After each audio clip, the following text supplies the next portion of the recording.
રામ બોલો ભાઈ રામ બોલો ભાઈ રામ બોલો ભાઈ રામ બોલો ભાઈ રામ। નસવાડી સ્ટેશન વિસ્તારમાં અશ્વિની નદી કિનારે સ્મશાન ઘાટના અભાવથી કાચા રસ્તે જીવના જોખમે ઠાઠડી લઈ જવાની ફરજ।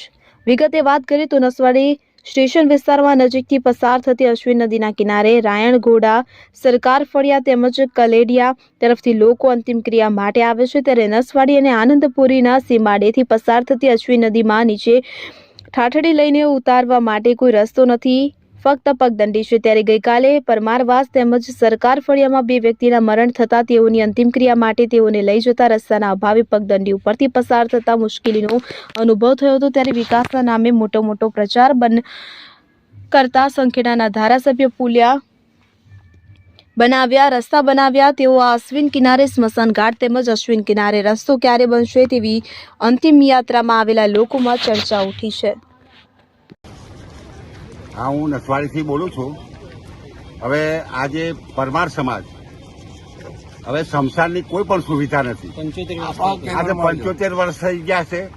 આ બાજુ દેખો તો તમે આ કટલરી જે ભંગાર રાખે છે, આ બાજુ પુલ આવી ગયો। હવે હમણાં નદીમાં પાણી છે, અત્યારે 2 શબ તૈયાર છે। હવે અમારે અમને કેવી રીતે બારવા?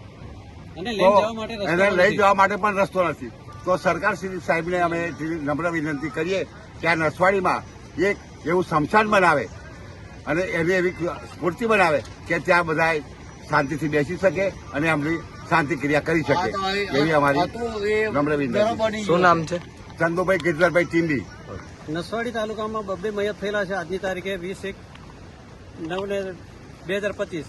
અહીંયા રસ્તા પર અમારે લઈને આવવા માટે એટલો બધો અહીંયા ભંગાર નાખેલું છે, એમાં કાચ છે, આ છે, પબ્લિકને લઈને આવવા માટે કોઈ પણ રજૂઆત કરીએ છીએ, ધ્યાન પર લીધેલી નથી। અત્યારે ધારાસભ્યને રજૂઆત અમારી કરીએ છીએ કે વહેલું એક સ્મશાન બનવું જોઈએ અમારા વણકર સમાજનું, અને અહીંયા રસ્તો પહેલો ખુલ્લો થવો જોઈએ, એવી અમારી નમ્ર વિનંતી છે।